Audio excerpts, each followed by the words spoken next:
Milano Alessandro Pereira dei Paraibo. Complimenti per la prestazione Alessandro. Grazie. Hai mandato il titolo in hit la difesa avversaria con i tuoi tweet. Sì, diciamo che è stata una bella partita, molto combattuta, complimenti anche agli avversari, hanno giocato un'ottima partita.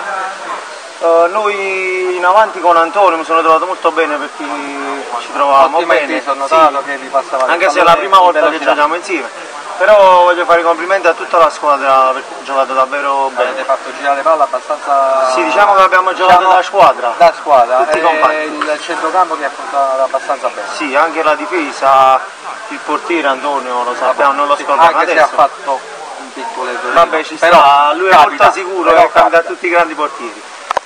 Per fortuna abbiamo vinto la partita perché siamo stati bravi anche sotto porta. Sì. Ce la siamo cavata bene, io spero di continuare così per il resto del torneo. Complimenti. Arrivederci.